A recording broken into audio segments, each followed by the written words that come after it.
2025వ సంవత్సరము జనవరి మాసంలో మకర రాశిలో జన్మించినటువంటి వారికి గోచార ఫలితాలు ఎలా ఉన్నాయో తెలుసుకుందాం. ముందుగా మకర రాశి జాతకులకు ముఖ్యమైనటువంటి గ్రహాలు ఏ స్థానాలలో సంచరిస్తున్నాయి అనేటువంటి విషయాన్ని చూసినట్టయితే సూర్య భగవానుడు జన్మ ద్వితీయ స్థానాల్లో సంచరిస్తున్నాడు, ప్రతికూలంగా ఉన్నాడు. అంగారకుడు 21వ తారీఖు వరకు షష్టమ స్థానంలో అనుకూలంగా సంచరిస్తున్నాడు. తదనంతరం సప్తమ స్థానంలోకి ప్రవేశిస్తున్నాడు. ఇది ప్రతికూలంగా ఉంటుంది. బుధుడు ఏకాదశ ద్వాదశ జన్మస్థానాల్లో సంచరిస్తున్నాడు, అనుకూలంగా ఉన్నాడు. గురు భగవానుడు పంచమ స్థానంలో అనుకూలంగా ఉన్నాడు. ఇక శుక్రుడు జన్మ ద్వితీయ స్థానాలలో అనుకూలంగా సంచరిస్తున్నాడు. శనేశ్వరుడు 2వ స్థానంలో సంచరిస్తున్నాడు, ప్రతికూలంగా ఉన్నాడు. రాహువు 3వ స్థానంలో అనుకూలంగా ఉన్నాడు. కేతువు 9వ స్థానంలో ప్రతికూలంగా ఉన్నాడు. ఈ విధంగా గ్రహస్థితి ఉంది. ఓవరాల్గా మనం చూసినట్టయితే మకర రాశి వారికి గురువు, శుక్రుడు, బుధుడు, రాహువు అనుకూలంగా ఉన్నారు కాబట్టి ఓవరాల్గా అధికంగా అంటే 60% అనుకూలమైనటువంటి ఫలితాలు గోచరిస్తున్నాయి.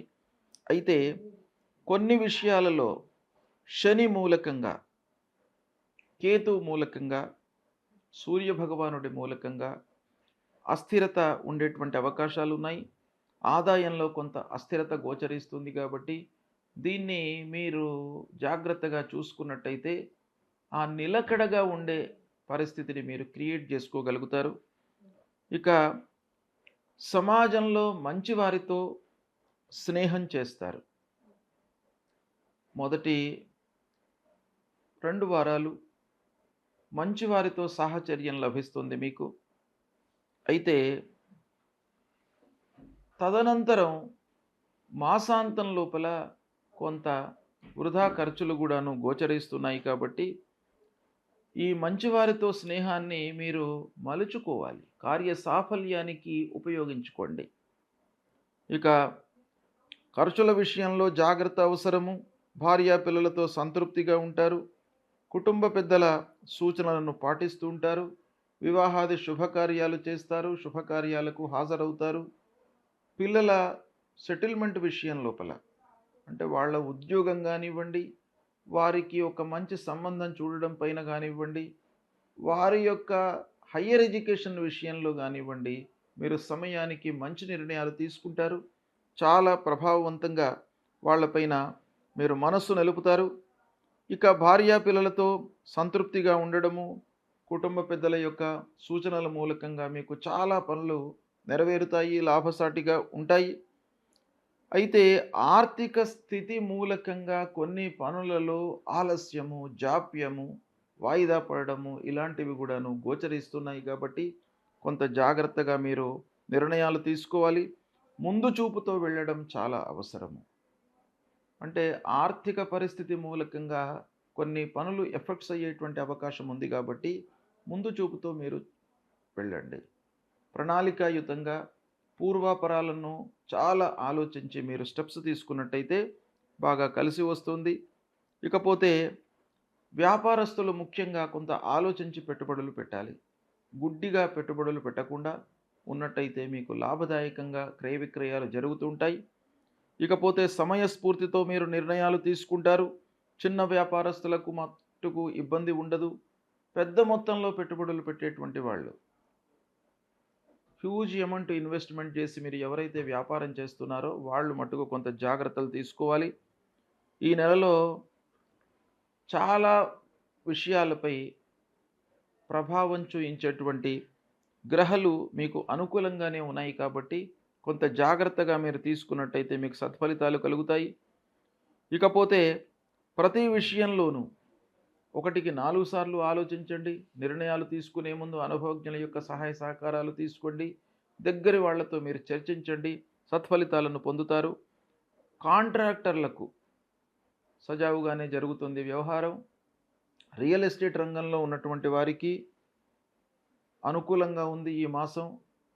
ఇకపోతే భూములు, వాహనములు ఇలాంటి వ్యవహారాలు చేస్తున్నటువంటి వారికి కూడాను అనుకూలంగానే ఉంటుంది. ఏది ఏమైనప్పటికీ డబ్బు విషయంలో మట్టుకు ఈ మాసంలో మీరు చాలా జాగ్రత్తగా తీసుకుంటూ ఉండాలి. కానీ ఆశించిన మేర ఫలితము ఉండదు అనేటువంటి విషయాన్ని గుర్తుపెట్టుకొని ముందుకు వెళ్ళడం మంచిది. ఇకపోతే విద్యార్థులకు బాగా కలిసి వస్తుంది. పరీక్షలలో రాణిస్తారు. ఉన్నత విద్యకై విదేశాలకు వెళ్ళడము, ఇక్కడనే దేశీయంగా మీరు మంచి సంస్థలలో అడ్మిషన్ పొందడము, ఇలాంటివన్నీ కూడాను శుభసూచకంగా కనబడుతున్నాయి. ఓవరాల్‌గా మీకు మంచి ఫలితాలే ఉన్నాయి. కొంత శ్రమించినట్టయితే సత్ఫలితాలు ఇంకా బాగాను పొందేటువంటి అవకాశాలు ఉంటాయి. అయితే ఈ మకర రాశిలో జన్మించినటువంటి వారికి ఏ ఏ గ్రహాలు ప్రతికూలంగా ఉన్నాయి అనే విషయాన్ని మనం చూసినట్టయితే, శనీశ్వరుడు ద్వితీయ స్థానంలో సంచరిస్తున్నాడు. ఇంకా చివరి ఘట్టంలో ఉన్నాడు. ఏళ్నాటి శని ప్రభావం తగ్గిపోతుంది.